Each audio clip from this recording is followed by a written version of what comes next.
All she's done is disappoint me." Those were the words my own father chose to announce my arrival at a family reunion. Not, "Hello, not welcome." Just a declaration of my failure served cold to a room full of people he had taught me to respect. My name is Ava, and this is my story. Before I take you back to that night in the community hall, I just need to feel that someone is out there, truly listening. If you're here with me, could you just let me know in the comments by saying, "Listening," or let me know where you are? I love hearing how far my story reached, and knowing my voice is reaching someone means the world. This story is for anyone who's ever felt like an outsider in their own family, or had to fight twice as hard for the respect they deserved. If that resonates, I hope you'll subscribe and join this community where we share stories of quiet strength. Thank you for being my witness. And now, let me tell you what happened. The silence came first, a thick, sudden quiet that swallowed the comfortable chatter of the town reunion whole. Then came the words.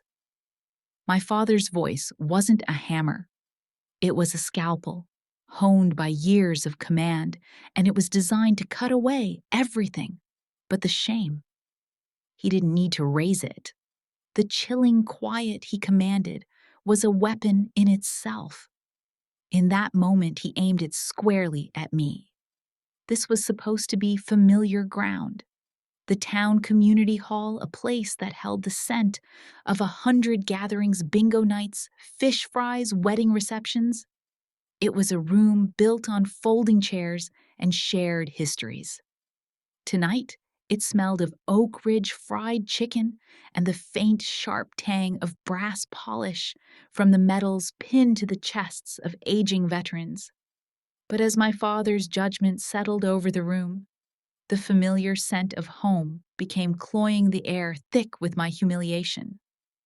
I had walked in expecting the usual chill, the polite dismissal I'd grown accustomed to. It had been years since we'd occupied the same space, years since he'd offered anything more than a clipped acknowledgement of my existence. But I came prepared for civility, with my spine straight and my head held high. I was not prepared for an execution. He'd seen me the second I cleared the doorway. I saw the flicker in his eyes, the tightening of his jaw into a familiar hard line. He let the ambient noise of the room swell, and then recede, a conductor waiting for the perfect moment of silence. Then he let the grenade fall. The quiet that followed his words was a roaring vacuum.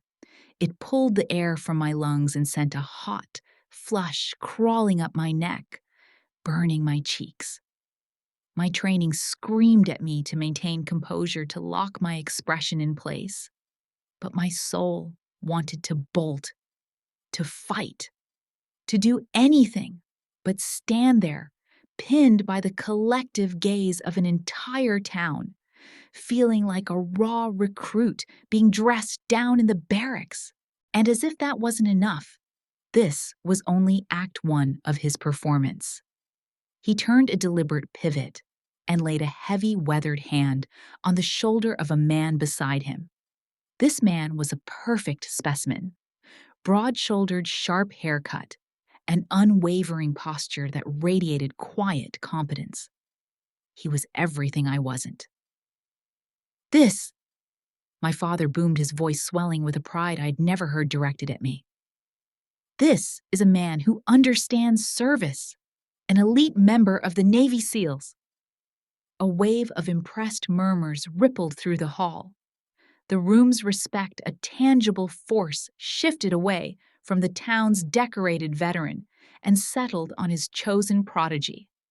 My father's mouth curved into a smirk of pure vindication. He had just proven his thesis without having to state it. This is the legacy I wanted, not her. Every instinct told me to look away, to grant him his victory, and swallow the bitter taste of my own defeat. But I couldn't. My eyes met the seal's. For a half second, he wore the easy confidence of a man used to admiration. Then his expression fractured. The blood drained from his face, leaving his skin taut and pale. His jaw went slack, a subtle tremor running through it. The man who was trained to face down the world's terrors froze. Then came the whisper, a sound so quiet, yet so charged it sliced through the lingering silence. "Are you the Black Widow of the Seals?" It wasn't a question. It was a recognition. A key turning in a lock my father didn't even know existed. The murmurs started again, but this time they were different, laced with confusion, awe, and a hint of fear. A veteran in the back sat up straighter. A young man near the punch bowl swallowed hard. I didn't have to confirm it. The name did the work for me, hanging in the air with the weight of missions and whispers. For the first time, my father's composure cracked. The triumphant smirk vanished, replaced by a flicker of bewilderment. He knew military stories, but he didn't know this one.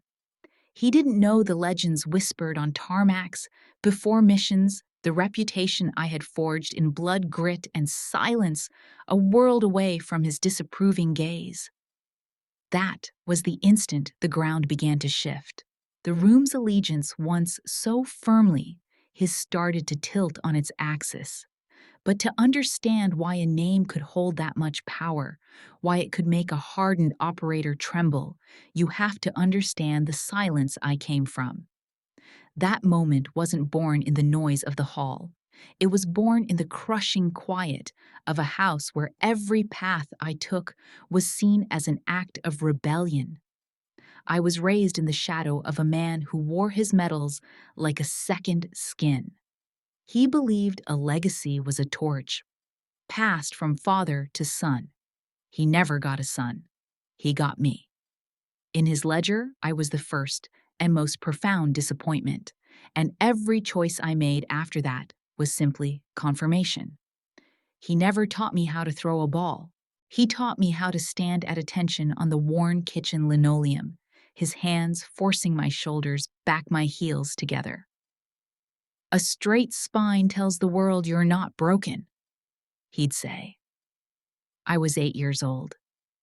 The house carried its own fragrance, black coffee shoe polish, and unspoken tension. Retirement hadn't softened him. It had only given him a smaller kingdom to rule with the same iron will. We lived by a clock, and a code runs at 0530 shirts, with creases sharp enough to cut every response a crisp "yes, sir" or "no, sir." The town revered him. He was a local hero who gave speeches at the high school and held a permanent seat of honor at the Veterans Hall. I was just his daughter, wearing a name that felt like a rank I hadn't earned. He dealt in regulations. My mother dealt in poetry. She was the quiet resistance, tucking verses from Frost and Dickinson into my lunch bag like small paper shields. She never challenged him directly. "You can't argue with a hurricane," she would say. "You just have to wait for it to pass." When I was 12, he took me to the Founders Cup Classic. The air was electric with the clash of brass bands and the roar of the crowd. When our team scored, a cheer escaped my lips. He didn't even turn his head. "That kind of pride is for men who can carry the weight," he said, his eyes fixed on the field. I learned to pretend I hadn't heard. His medals were kept in a glass case and altar I was required to dust every Saturday. He taught me the ritual of the uniform, the precise weight of the iron, the satisfying snap of a perfect crease. "Precision is respect," he drilled into me. I memorized ribbon patterns before I memorized multiplication tables. The day I told him at 15 that I intended to apply to the Citadel, the house fell into a profound silence. He didn't look up from the mail he was sorting. "You're chasing attention," he said flatly. Not service. I want both. I replied, my voice steadier than I felt.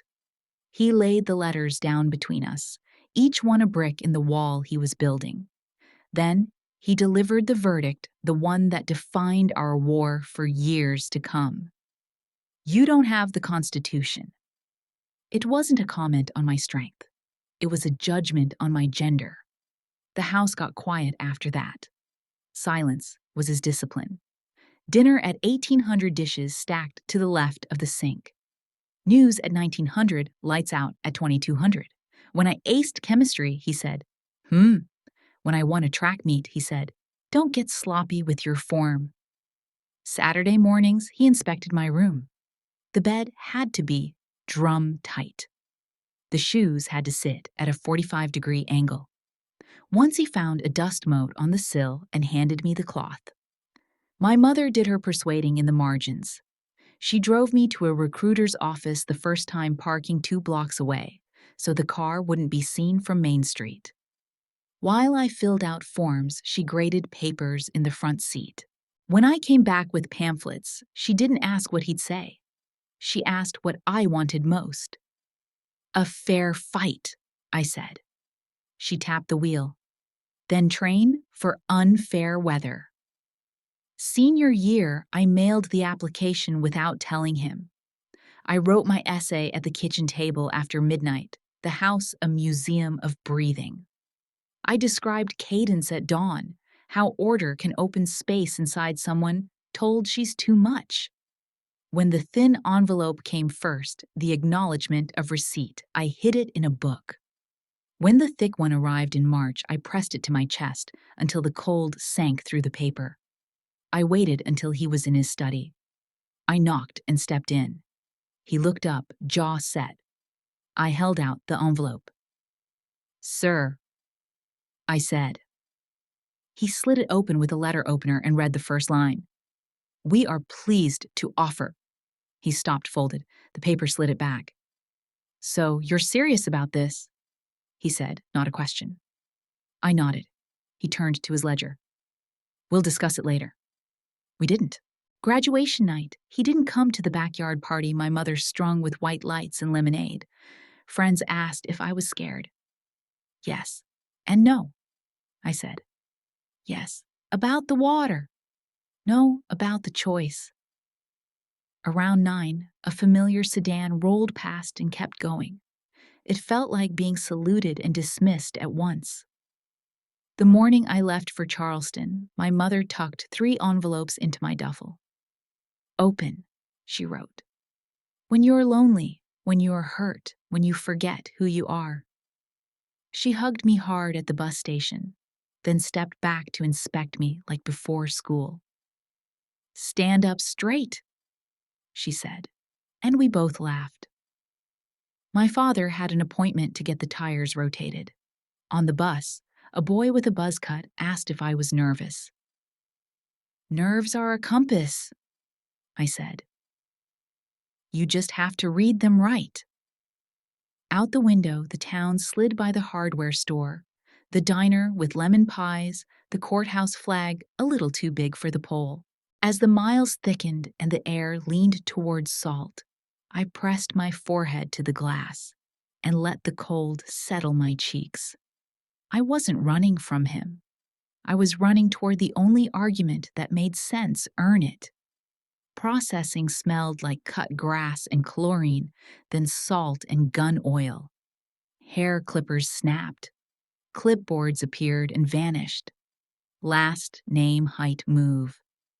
That night, I lay on a narrow rack and recited the general orders so I wouldn't count the miles home. I thought about the kitchen linoleum and my father's palms setting my shoulders. He had taught me to stand up straight. He just never imagined I'd do it while facing him. By taps, I had memorized the number stenciled on the bunk above me. I whispered it like a prayer and closed my eyes. I didn't know yet what the teams would demand, what names they'd try to give me, or which ones I'd keep. I only knew this silence had done enough talking. It was my turn. The Citadel didn't love you back. It tested you. The first year shaved you down to what would hold under pressure. I learned fast that the trick wasn't to be louder. It was to be exact. On the parade ground before sunrise, breath misting in the cool coastal air, I ran until my chest burned and my legs steadied into metronomes. I learned to fold exhaustion into a pocket and keep moving. The academy gave me what my father had never meant to a way to measure myself without him. I commissioned into the Navy with a face that still looked too young for the uniform I wore, and orders that would park me close to the edges where maps blur. The first time I set foot in Virginia Beach, I felt the Atlantic wind push hard enough to check my balance. Sand everywhere on boots and teeth under tongue.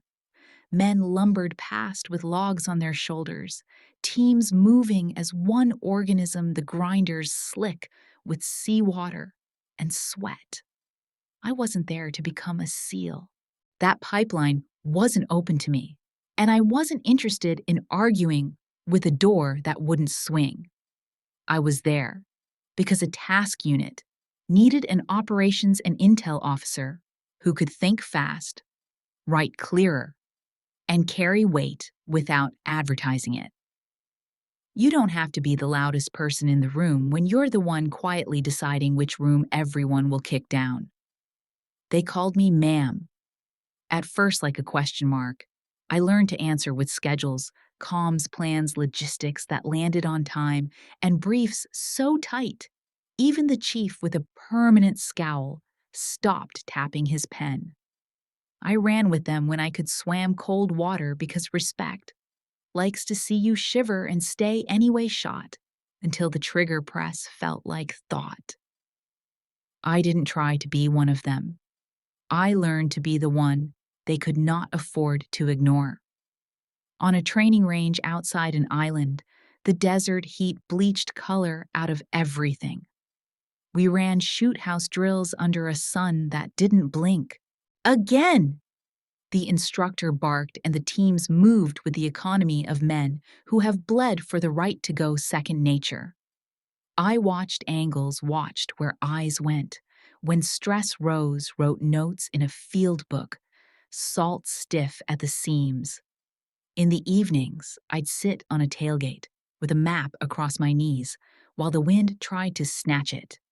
A chief named Decker leaned over once, squinting at the way I'd drawn overlapping arcs around a target site. "You like webs," he said. "Webs catch what runs?" I didn't answer. I didn't have to. The first time we went forward, the air smelled like diesel and dust. Night lived in the corners, even at noon. We worked out of a borrowed room with a flickering strip light and a table that listed to one side. Radios crackled like old men clearing throats. I learned the music of its static call signs, the tightrope cadence of voices miles from each other, learning to move as if they shared a spine. My job was to build the skeleton roots, timing contingencies that accounted for the human ways plans go sideways. There was a bomb maker burning through lives in a city that forgot its river until it choked on it. We mapped his habits, where he ate, who lit his cigarettes, which door he liked when he needed to vanish.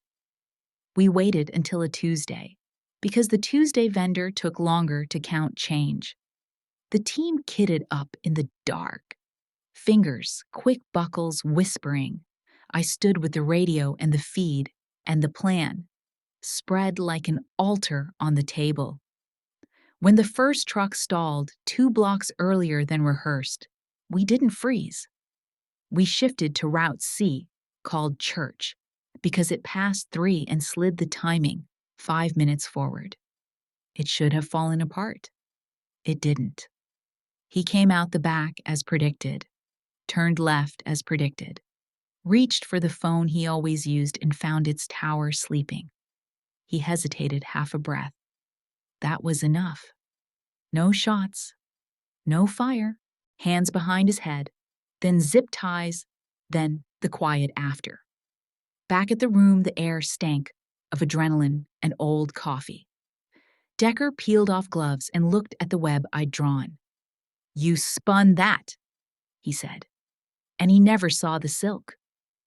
The younger ones laughed at the line. Someone drew a spider in the corner of the map, with a permanent marker, crude legs, and a red hourglass that bled through. The joke stuck. The name did too. Black Widow wasn't about body count. It was about what you set and what you sense, how the air changes when the wrong door opens, how a voice on a net goes half a tone up when a plan bumps a wall. After a while, guys who'd never smile in photos started knocking their knuckles twice on my table before stepping out. Superstition, respect, both. Not every night cooperated. Once on the coast where the water wears a different name, but the same taste of salt, the plan tore itself apart. A truck blew a tire on gravel we'd scouted twice. A light failed on a helmet at the worst corner. A dog we hadn't accounted for found his courage at the wrong second. I heard the shift in a breath. "Hold two," I said. "3 window instead of door. 4 your pivot now." It sounded calm because it needed to, not because I was.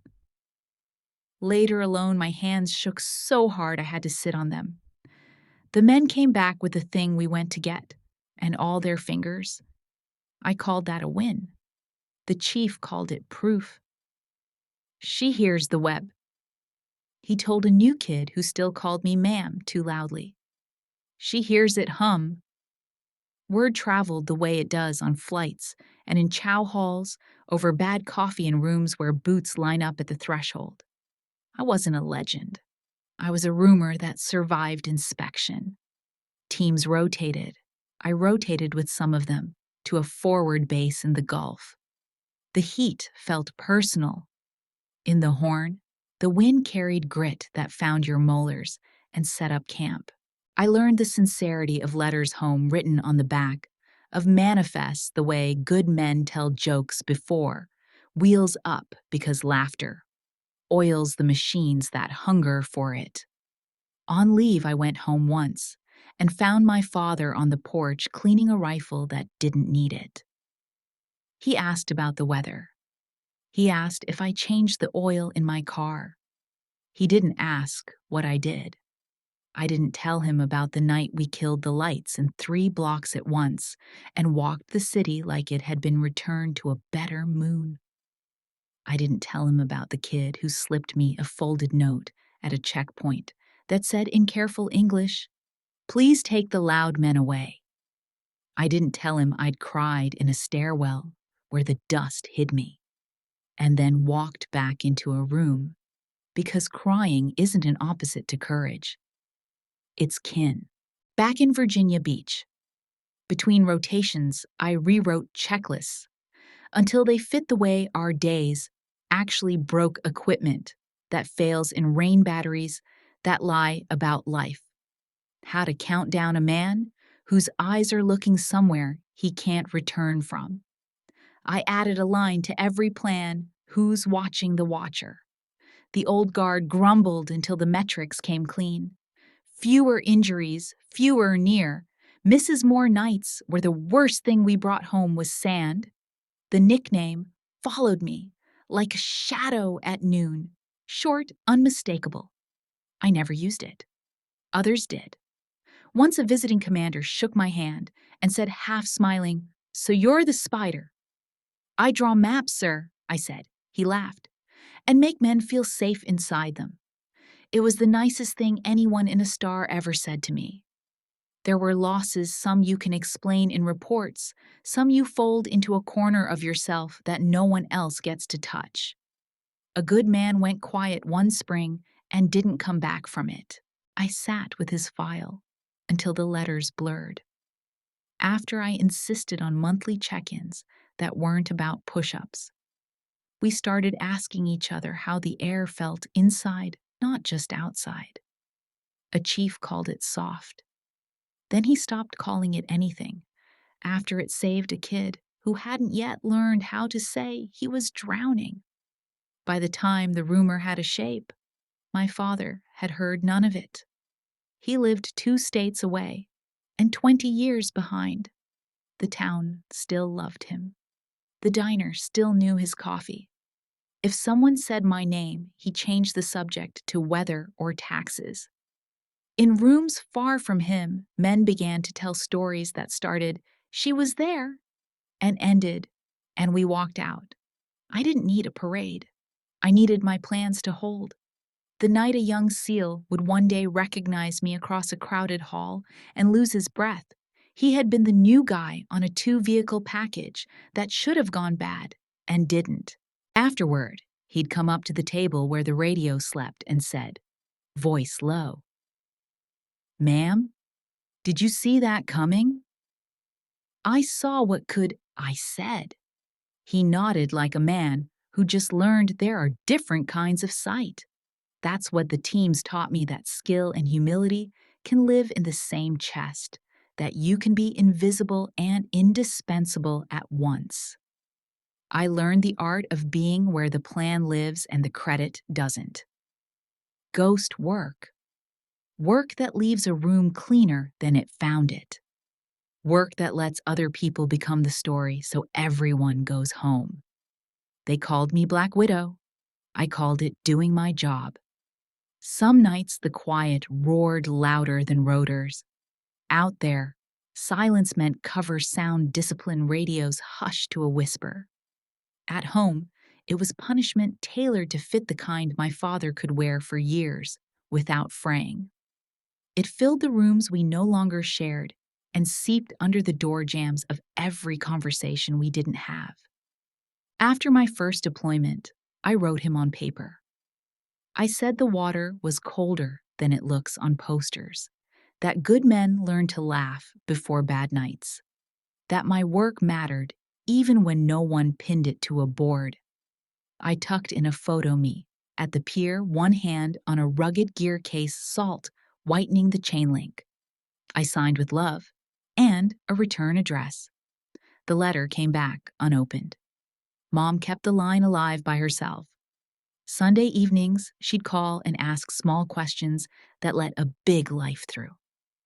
Are you sleepin'? Anything green on your plate? Did you find a chapel?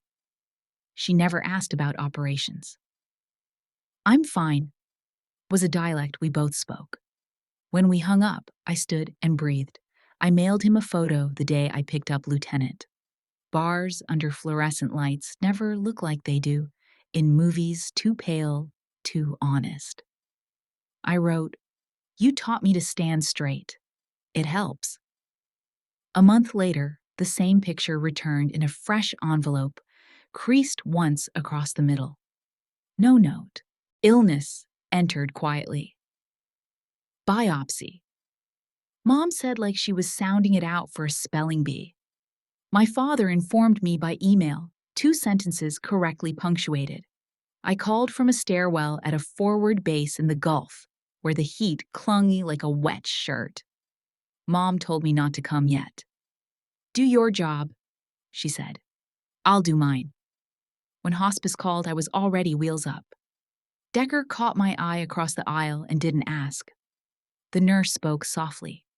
Mom's hands were translucent. Blue was suddenly a color to fear. My father stood at the window, arms crossed. He nodded when I entered and returned to guarding the parking lot. I read to her because words were the first house we built together. Frost, then Mary Oliver, then whatever the visitor library offered. She drifted in and out like tide. When she woke clear, she pressed 2 fingers to my sleeve and whispered, "Keep flying." Not away, just up. She died before sunrise. The room changed. At the funeral, I spoke second because he spoke first. I kept it plain, her car that smelled like lemons in winter, the way she graded with pencil and mercy, how she could name 5 birds by silhouette. When I glanced down, my father was stapling the program together, over and over like paper could become armor by repetition. He never looked back. Back on base, I added a box to every pre-mission checklist. Who calls home if it goes sideways? We wrote names and carried numbers like talismans. Decker started leaving coffee on my desk without comment. The team knocked twice on the table before briefs. We made a habit of asking, "How's your air?" Meaning inside, not outside. An old chief called it soft, then stopped after it saved a young guy. I tried phoning my father late one night, when miles make the tongue braver.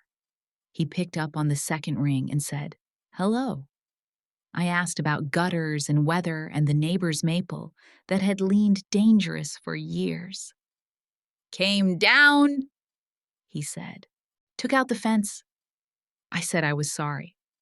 He said, "Check your tires before winter." And we hung up, like we'd coordinated a delivery. Promotions arrived like seasons announced inevitable, still startling. A rumor of my nickname leaked past the rooms I ate in. He never asked. On his birthday, I mailed him a book of national parks because once when I was 7, he lifted me to a carved bear and said, "That's the real country." Inside, I wrote, "We could go see one together." He sent a thank you card with his name, typed under the closing as if he were signing orders. There's a fatigue that doesn't come from miles. It comes from rehearsing answers to questions you know won't be asked. I learned to keep the phone face down and the ringer off. I learned to hold a truth without anyone saluting it. The teams knocked when it mattered. My father's door swung only for weather. A mutual friend from their church finally broke our stalemate. She wrote in looping cursive, "He keeps your picture in his study. He doesn't talk about it."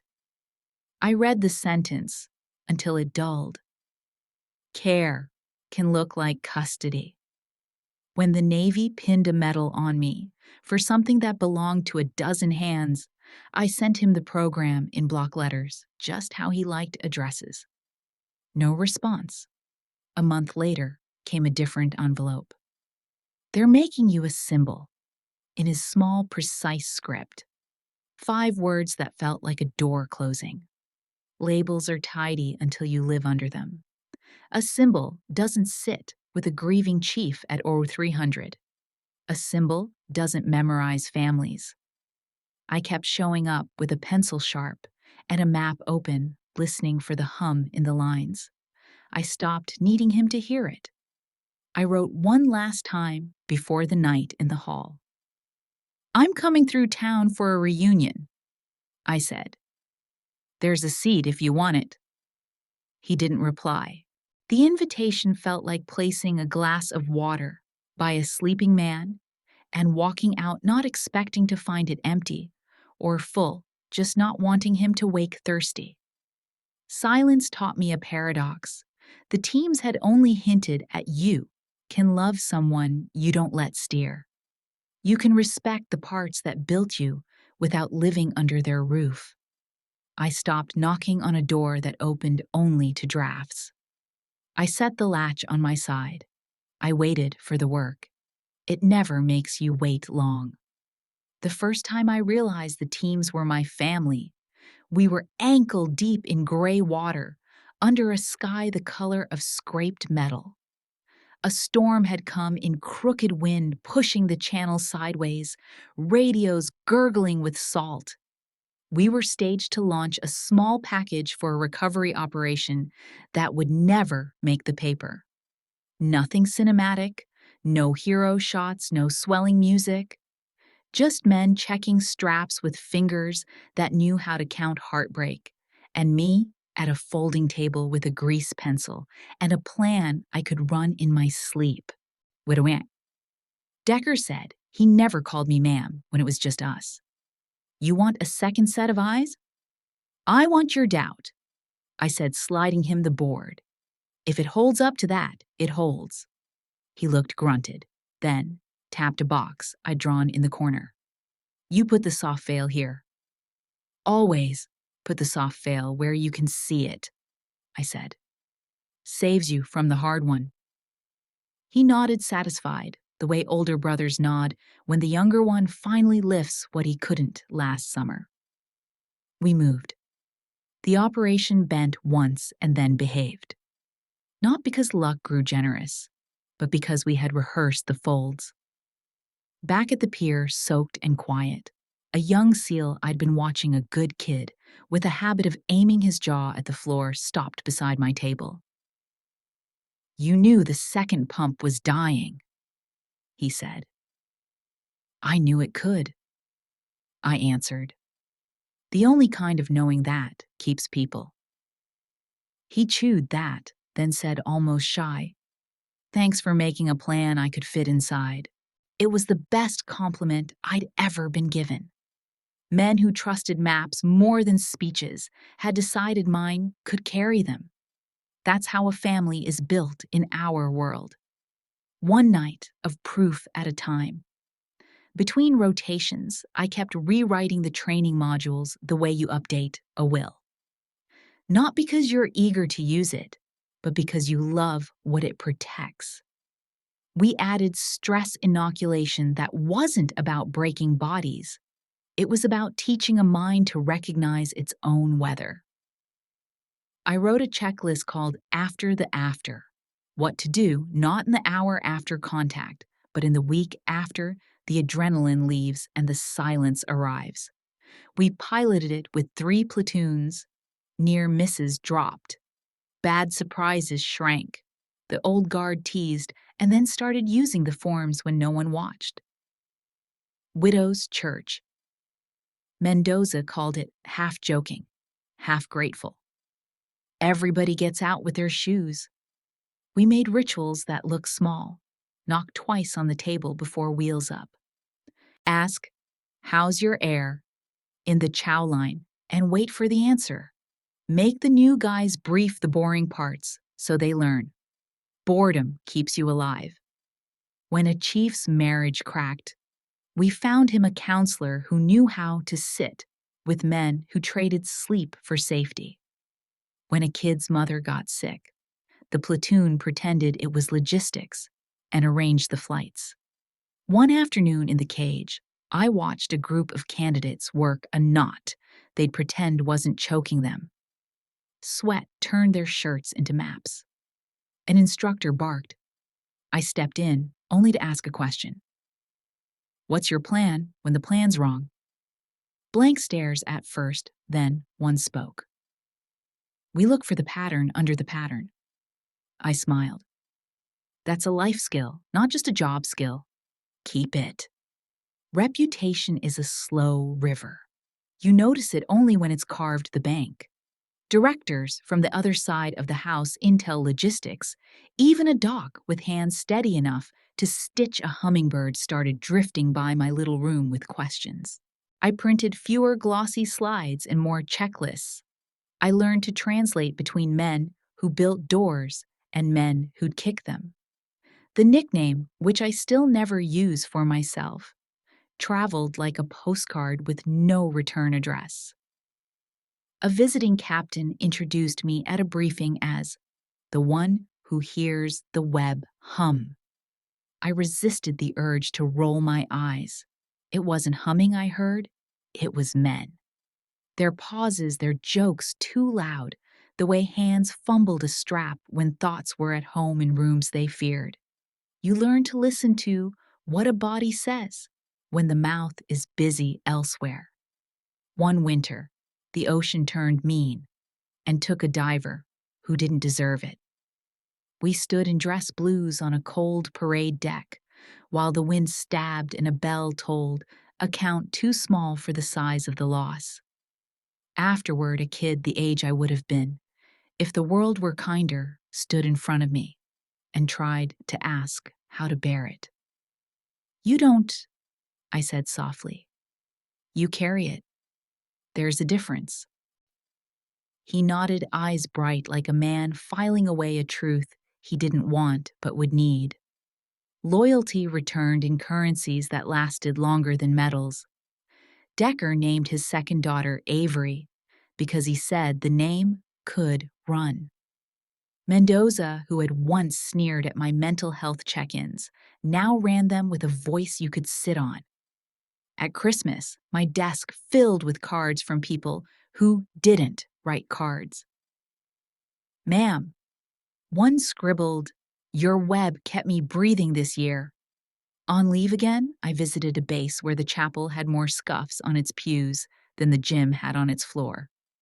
A chaplain I trusted said, "You know you're ministering." I laughed. "I'm managing risk." He tilted his head. "Same job, different incense." I tried dating a few civilians, nice men who wanted me safe. They talked about weekends like a promise. I talked about Tuesday night flights like weather. Most of them looked at my hands and saw steel where I wanted them to see steadiness. It turned out the only people who didn't ask me to be smaller were the ones who understood why space is something you make, not take. Love would find me later, and it would not ask me to lie about the weight. The kid with the jaw tilt, his name was Caleb, turned into a man in front of me, the way sun turns frost into a road. He'd be the one years later to see me in a crowded hall and lose his voice memory and gratitude colliding behind his eyes.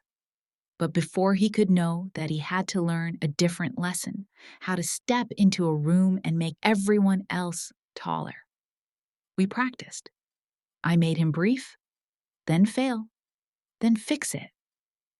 "You're not a gun with legs," I told him. "You're a human with a brain that makes it home."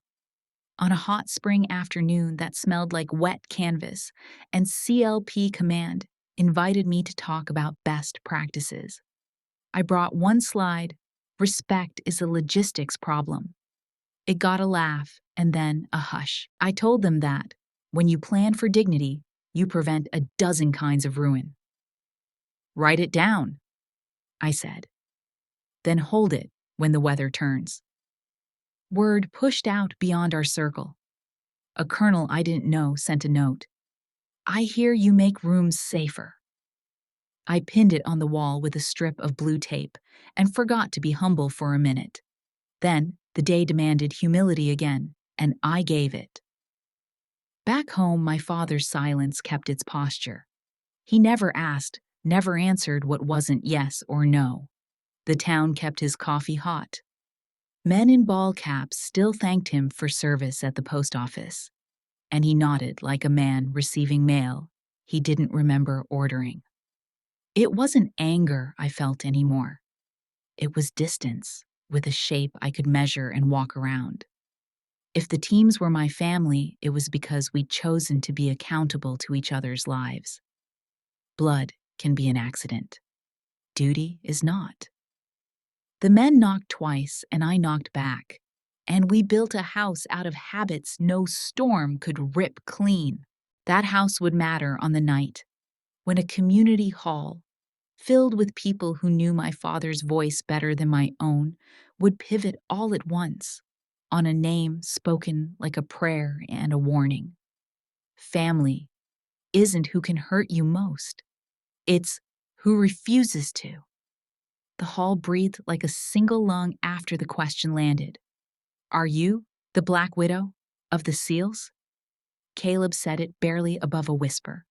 But rooms like that carry what they want. Conversations thinned into threads, then snapped. A fork somewhere ticked against a plate and went still. The ceiling fans kept their slow rotation, as if the air hadn't changed its mind. My father's hand was still on Caleb's shoulder, fingers spread with the familiarity of men who understand rank and muscle. He looked from the young man to me and back again, comprehension hunting for a foothold. The proud set of his jaw faltered. Just tremor, a hairline crack. Anyone else would have called it the light. Caleb swallowed. I saw the tell 2 beats high in his throat. He straightened his shoulders, squaring to something he hadn't expected to salute tonight. "Ma'am," he said, voice steadier, louder, so there'd be no mistaking it now. "Permission to breathe," I said softly. "Then talk." He took a breath like a man surfacing. "You built the plan at Tarrant Crossing," he said. "You spun the net when the roots went bad. He stopped, recalibrated. "We got home because you heard it before we did." A murmur rolled the length of the room. The old men in khakis shifted expressions, rearranging. The women who had been fanning themselves lowered paper programs. A boy of 12 looked at me like I'd stepped out of a story he'd wanted to believe. My father released Caleb's shoulder, as if it had grown hot. "What is this?" He asked the question aimed at the room so he wouldn't have to aim it at me. He chuckled once for show. "Some nickname. My daughter files papers. She doesn't—" "Sir," Caleb said, "respect and steal both. With respect, she doesn't file." He didn't finish the sentence because he didn't need to. The men who have walked back into fluorescent light carrying pieces they didn't count on know how to leave blanks intact. I moved then, not much, half a step. That put me where I could see the doors and the old flag by the stage and the reflection of us all in the glass of the trophy case. "It's just a name," I said. "Names are lighter than work." A veteran near the coffee urn cleared his throat. "Which teams?" he asked, though the answer didn't matter. "Habit." "Enough," Caleb said, eyes still on me. "Long enough to teach us to listen for the hum." The hum. The word carried. A man in the back, who had stood taller when my father spoke now, leaned forward, elbows on knees.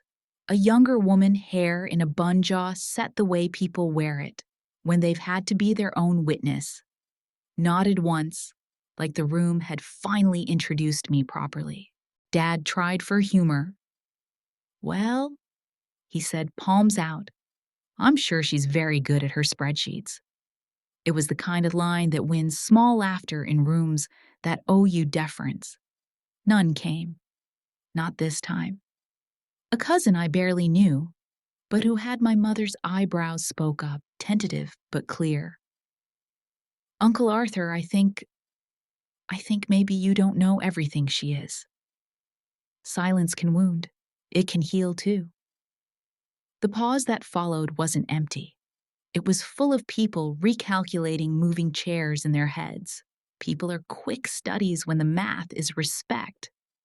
Caleb found his voice again.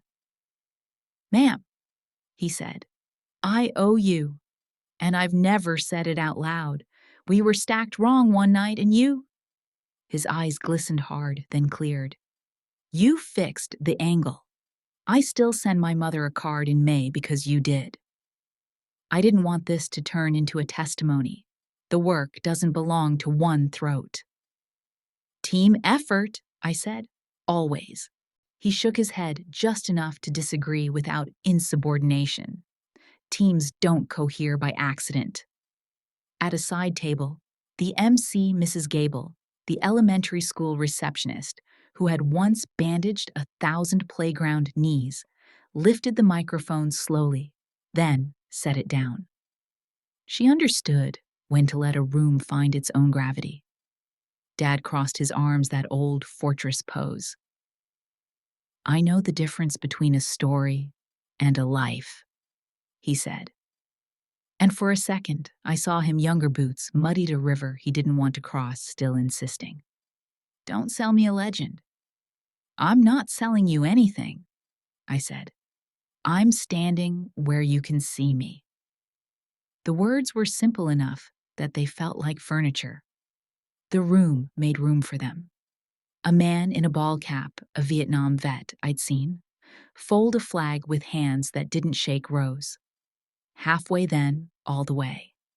He didn't salute. He placed his hand over his heart.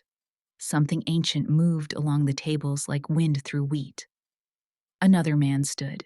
A woman who'd worn the uniform in a different war stood. Caleb straightened as if coming to attention might hold the ceiling square. No one called Admiral on deck. That belonged to other days. But the effect rhymed bodies remembering. They know how to rise when honor demands knees to unlock. Dad's eyes flashed annoyance, then calculation. Then, was it fear? Not of me? Of the revision? The past is a jealous scripture. It hates edits. He looked smaller inside his jacket. I let the silence sit where it needed to. I didn't list operations. I didn't rescue the night with anecdotes. I have never seen a story saved by being louder. Instead, I told one true thing offered like a coin on a counter. Respect isn't inherited, I said. It's earned. Sometimes in rooms where no one can see. Sometimes, right here. A chair scraped. The boy who'd been measuring me with awe whispered to his dad, "She's really real." His father squeezed his shoulder. "Looks that way," he said. "Mrs." Gable tried the microphone again. It squealed and then minded. Why don't we take a minute?" She said the diplomat this town deserved. "Coffee's hot, cake's on the table, and if anyone wants to share a word for those serving, we can do that after." Movement broke the spell and blessed it. People migrated toward coffee not to drink, but to recalibrate. Heads turned toward me, some with curiosity, some with apology, some with the gentle relief of puzzles solved. Men I had mowed lawns beside at 14 looked at me like I had grown a second spine and found it suited me. Caleb came closer. We didn't hug. This wasn't that room. He stood at a distance that said, "I know the rules," and lowered his voice. "I didn't mean to make it a scene," he said. "You didn't," I answered. "You made it honest." He nodded, jaw-locking and unlocking emotions, learning new boots. "He didn't know," he said, glancing at my father. "He didn't want to," I said. "There's a difference." Dad hovered near the stage hands clasped behind his back, like a man inspecting a field he'd sown for rocks. People gave him space respect for what he had been wrestling with irritation at what he was being. He stared at the flag and didn't salute. I poured coffee I didn't want and found myself surrounded by small talk that was really big talk. "We're proud of you. And did you know Chloe joined the Air Force? And my brother served. He would have liked you." I accepted each sentence the way you accept medals you'll never display gently, because the giver needs the ceremony more than you do. When I turned back, Dad was closer. Not close. Closer. He studied my face with a concentration that used to precede a lecture on discipline. "If any of this is true," he said, each word weighed, "why didn't you tell me?" "Because you never asked," I said. Then kinder, "Because I couldn't." He considered that with the fairness he reserved for geometry and weather. His mouth tightened, then softened. "I wanted—" He stopped. "I expected—" He stopped again, the sentence abridged with missing planks. "Finally, I didn't know the language there. It was the first honest thing between us in years, not absolution of foothold." "You don't have to speak it," I said. "You just have to stop correcting my accent." A laugh broke from someone behind us, not unkind. Dad didn't smile, but his shoulders dropped a quarter inch. And for the first time that night, he wasn't performing a man he needed to be. He was just a man out of date and out of breath, trying to read a map that had acquired new roads while he slept. Caleb lifted his cup toward me. A small salute. Then he faded back into the cluster of men who know how to be silent without being absent. Around us, the room reset to ordinary. The clink of ice in tea, the scrape of chairs, the clatter of forks. But nothing had returned to its old measurement. The scale had tilted gently, permanently. Later, someone would say, "Do you remember the night Arthur's line fell flat?" Someone else would say, "Do you remember the kid who trembled?" And a third would say, with the certainty of someone who saw the web after it was pointed out, "Do you remember how we all stood just a little?" I do. I remember the exact sound the floor made when respect put its weight down. The town emptied into night, the way it always does slowly, like a hymn thinning into echoes. After the hall, I drove the long way past the high school bleachers, the diner that never changed its pie, the hardware store that still displayed a flag in the window, big enough to shade a truck. I let the engine idle by the river, where the water wore the moon like a bruise. I hadn't meant to stay, but leaving without checking my interior felt like bad planning. You don't step off a Target building without looking at your team. You don't close a door on a night like that without looking at yourself. My phone buzzed once, a text from an unknown number, then a second from a familiar one. Caleb first. "Ma'am, didn't want to make a mess, just wanted to hand back what you handed me." I typed back, "You did fine. We all got home." Then the second message, not words, an image. A photo taken from the far end of the hall, slightly tilted. People standing. My father in the foreground, not standing. But not as straight as before, either, as if the air had changed density, and his body didn't quite know how to live in it yet. I slept at the base guest quarters that night, because history can crowd a house. In the morning, I ran the perimeter road until my ribs found their rhythm. Movement is a form of forgiveness you can give yourself without anyone's permission. When I finished, sweat stung my eyes and washed something else with it. By noon, I was sitting on the porch steps of my father's house, palms flat on the paint that needed a new coat. He opened the door with his mouth already forming a sentence, then stopped. He looked older on his own threshold than he had under the fluorescent lights. Men shrink differently under different skies. For a heartbeat, he seemed surprised that I had the address. Then he stepped back to let me in. "Coffee?" he asked, defaulting to ritual. "Yes," I said, defaulting to mercy. We took our old places at the kitchen table that had weathered our wars. He kept his hands around the mug like it was field heat. I kept mine on the table so he could see they were empty. "I didn't know," he said finally. 4 words that weigh more than an apology if you're careful with them. "I didn't tell you," I countered, then added what mattered. "I couldn't? And you didn't ask?" He considered that, and the fairness that had once made him a good junior officer reappeared around the eyes. "I didn't ask," he repeated, not defensively, just recording a fact. "I wanted," he inhaled, then exhaled the past. "I expected a son to carry a name. That was foolish and unkind. I didn't rush in to absolve. We were both too old for quick repairs. Names get heavy," I said. "I picked up a different kind of weight." He nodded slowly. "They called you." He trailed off, embarrassed by the romance of it. "A nickname is just a handle," I said. "What matters is what you lift with it." He stared at a spot on the table where the varnish had bubbled years ago, when I'd set a pot down too hot. He lectured me for an hour. Now he reached out and touched the blemish like it was a map legend. "Did you ever want me there?"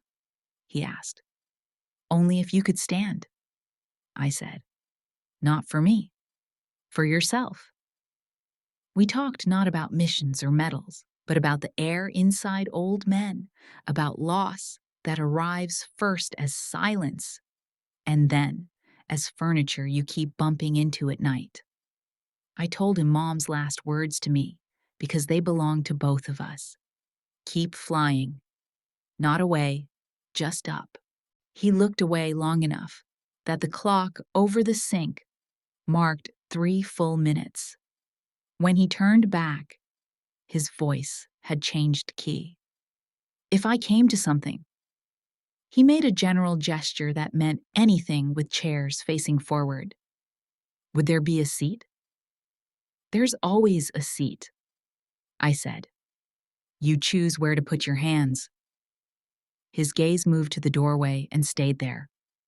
I realized he was seeing himself walk through it, not as a commander, but as a penitent. The muscles for that motion had atrophied.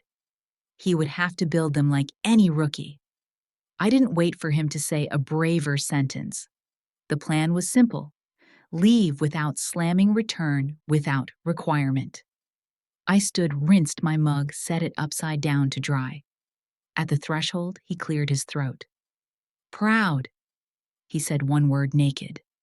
Then he added quieter, as if he didn't want to startle the truth. Even when I didn't know how. I didn't cry. I nodded. Do the knowing now, I said, and stepped into the bright. Back on base, I answered emails that had gathered while the night did its rearranging.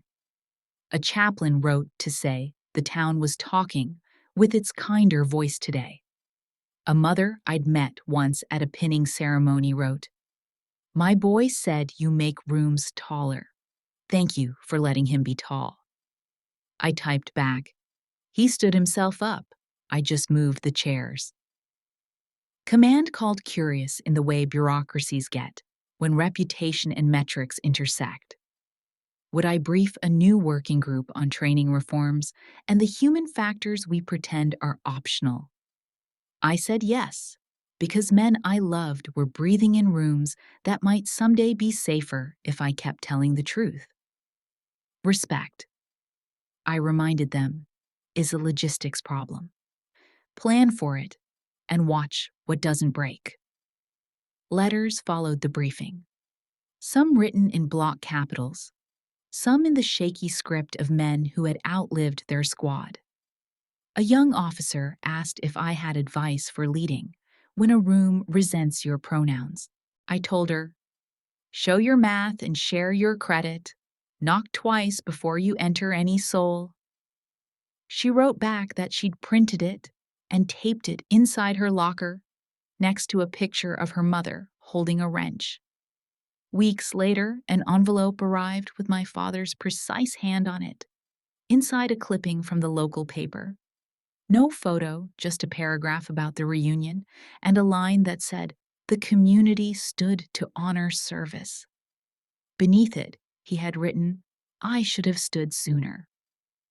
5 words, oddly familiar. I pinned them beside a map of a county that didn't need mapping and let them make the room a little different. Caleb visited once on his way through to a school he didn't think he deserved to teach at.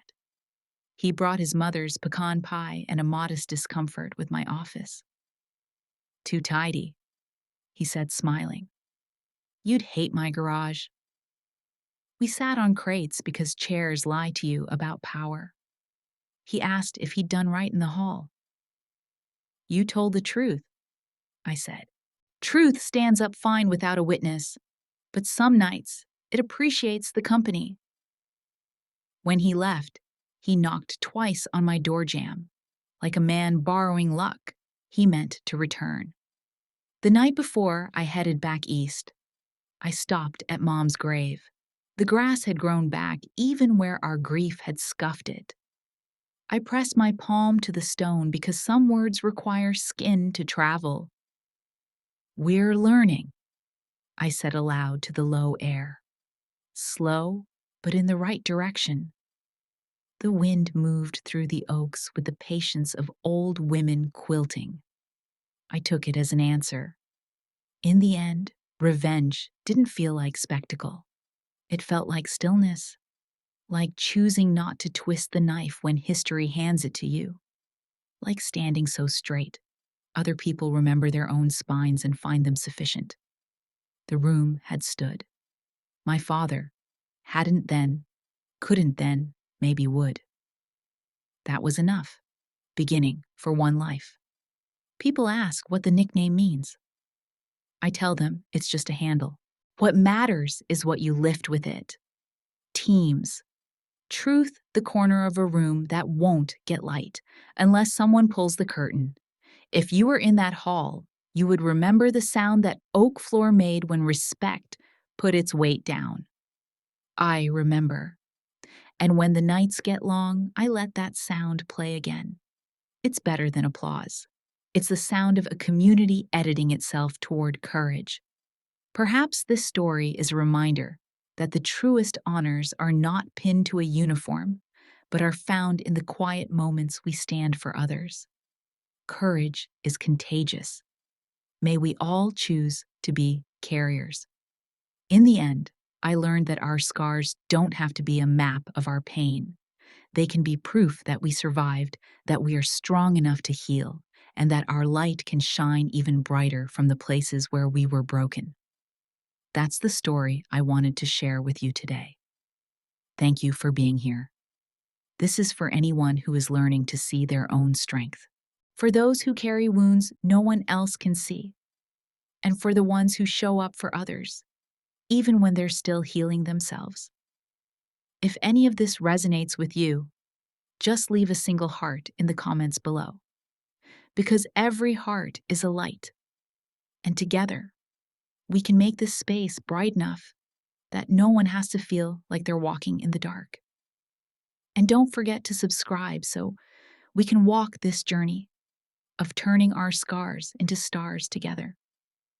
Until next time, be kind to yourself. The journey is long, but you're not walking it alone.